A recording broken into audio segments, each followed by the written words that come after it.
Hello all.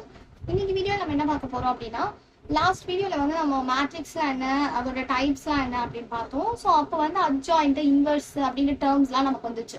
So இது just already உங்களுக்கு தெரிஞ்சிருக்கும், நீங்க 12th ஸ்டாண்டர்ட்ல படிச்ச அதே கான்டென்ட் தான்.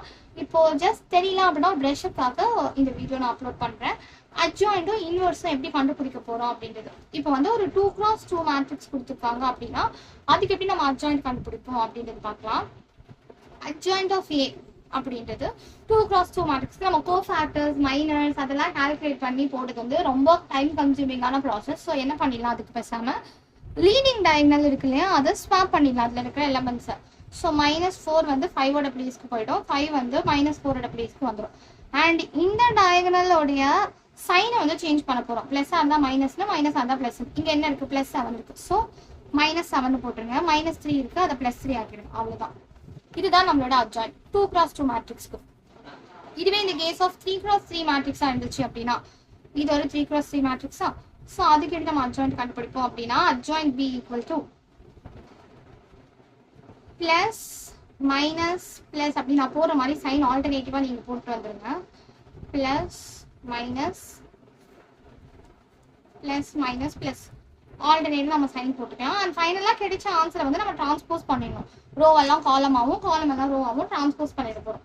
ஃபர்ஸ்ட் 1ன்ற எலமெண்ட்டுக்கு எழுதும் போது அதோடைய காலமையும் அதோட ரோவையும் விட்டுருங்க. விட்டுட்டு மற்ற என்னென்ன எலமெண்ட்ஸ் அதோட காலமையும் அதோட ரோவையும் விட்டுட்டு மிச்சம் இருக்கிறத எழுதுங்க. 1 1 2 2. நெக்ஸ்ட் வந்து 2ன்ற எலமெண்ட்டுக்கு எழுதும் போது அதோட காலமையும் அதோட ரோவையும் விட்டுட்டு மிச்சம் இருக்கிற எலமெண்ட்ஸ் எல்லாம் எழுத போகிறோம். அப்போ 4 1 3 2. நெக்ஸ்ட் 1க்கு எழுதும் போது இந்த காலம் இந்த ரோ விட்டோம்னா 4 1 3 2. 4க்கு எழுதும் போது அந்த காலம் அந்த ரோ விட்டோம்னா 2 1 2 2. 1க்கு எழுதும் போது அந்த காலம் அண்ட் அந்த ரோ விட்டோம்னா 1 1 3 2. இந்த 1 எழுதும் போது காலம் ரோ 1 2 3 2. இந்த 3 எழுதும் போது இந்த காலம் இந்த ரோவை க்ளோஸ் பண்ணிட்டு 2 1 1 1 எழுதுவோம். இந்த 2 எழுதும் போது இந்த காலம் இந்த ரோ 1 1 4 1. இந்த 2 எழுதும் போது இந்த காலம் இந்த ரோ 1 2 4 1. ஓகேவா? இப்போ இது எல்லாமே டிட்டர்மினன்ட்.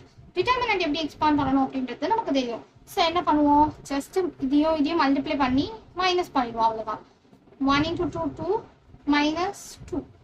இங்கே -8 -3. இங்கே 8 -3. இங்கே என்ன வரும், மைனஸ் வெளியே இருக்கு, 4 -2. இங்கே 2 -3. இங்கே வந்த போது நமக்கு 2 -6. இங்கே 2 -1 -1 -4 and here 1 -8. மறந்துடக்கூடாது, ஃபைனலாக நம்ம கிடைக்கிற ஆன்சரை டிரான்ஸ்போஸ் பண்ணணும். ஸோ இதை அப்படியே ஜஸ்ட் நான் சிம்பிளிஃபை பண்ணி எழுதிக்கிறேன். 2 -2 0. 8 -3 is 5. வெளியில் ஒரு மைனஸ் இருக்கு, -5. 8 -3 again 5. 4 -2 is 2. வெளியில் ஒரு மைனஸ் இருக்கு, -2. 2 -3 -1. வெளியில் ஒரு மைனஸ் இருக்கு, ஸோ +1. 2 -6 -4. வெளியில் ஒரு மைனஸ் இருக்கு, +4. 2 -1 1. 1 -4 is -3. வெளியில் ஒரு மைனஸ் இருக்கு, 3. 1 -8 -7 அண்ட் டிரான்ஸ்போஸ். இப்போ ஃபைனலாக நம்ம என்ன பண்ணிடலாம், இதை டிரான்ஸ்போஸ் பண்ணோம்னா நமக்கு அட்ஜாயிண்ட் ஆஃப் B கிடைச்சிடும். நான் இங்கே எழுதிட்டுமா, அட்ஜாயிண்ட் ஆஃப் B வேணும் அப்படின்னா அதை அப்படியே டிரான்ஸ்போஸ் பண்ணி எழுதுறோம். ரோவெல்லாம் காலமாகவும் காலம் எல்லாம் ரோவாகும். 0 -2 1 -5 1 3 5 4 -7. இதுதான் என்னுடைய அட்ஜாயிண்ட். 3x3 மேட்ரிக்ஸ் கொடுத்து அட்ஜாயிண்ட் கண்டுபிடிக்க சொன்னாங்கன்னா இப்படிதான் நம்ம கண்டுபிடிப்போம். ஸோ இப்போ தெரிஞ்சிருச்சுல, நமக்கு இன்வர்ஸ் வேணும்னா 1 determinant of A into adjoint of A. அப்போ கொடுத்துருக்கிற மேட்ரிக்ஸ்க்கு ஃபர்ஸ்ட் டிட்டர்மினன்ட் கண்டுபிடிச்சிட்டு அதுக்கப்புறமா அதுல இருந்து நம்ம அட்ஜாயிண்ட் கண்டுபிடிச்சு போட்டுருவோம். ஸோ இப்போ இந்த அட்ஜாயிண்டோட பார்ட் கிளியர் ஆயிடுச்சு. டிட்டர்மினன்ட் வந்து 2x2 எப்படி கண்டுபிடிப்போம், 3x3 எப்படி கண்டுபிடிப்போம் அப்படின்றத மட்டும் நான் சொல்லிடுறேன். அகைன் நான் ஒரு 2x2 மேட்ரிக்ஸ் அண்ட் ஒரு 3x3 மேட்ரிக்ஸ் எடுத்திருக்கேன். இதுக்கு எப்படி டிட்டர்மினன்ட் கண்டுபிடிக்கிறது அப்படின்னு பார்க்கலாம். டிட்டர்மினன்ட் ஆஃப் A அப்படின்னு கேட்குறாங்கன்னா 1 3 5 2. இப்போ 2x2 மேட்ரிக்ஸ் இருந்துச்சுன்னா ரொம்ப சிம்பிள். இதை அப்படியே மல்டிப்ளை பண்ணுங்க. லீடிங் டயகனல் என்ன வரும், 2. நடுவில் எப்பயுமே மைனஸ் தான் இருக்கும். டிட்டர்மினன்ட் கால்குலேட் பண்ணும்போது ஃபார்முலாலே மைனஸ், ஸோ மைனஸ். அகைன் இதை மல்டிப்ளை பண்ணிங்கன்னா என்ன வரும், 3 × 5 15. ஸோ 2 - 15 -13. இதுதான் ஆன்சர். டிட்டர்மினன்டோட ஆன்சர் நமக்கு நெகட்டிவ்ல கூட கிடைக்கலாம். நெக்ஸ்ட் இதை வந்து நான் B எடுத்துக்கிறேன். டிட்டர்மினன்ட் ஆஃப் B இப்போ கால்குலேட் பண்ண போகிறோம். So 1 2 0 3 1 2 1 1 1 plus minus and plus.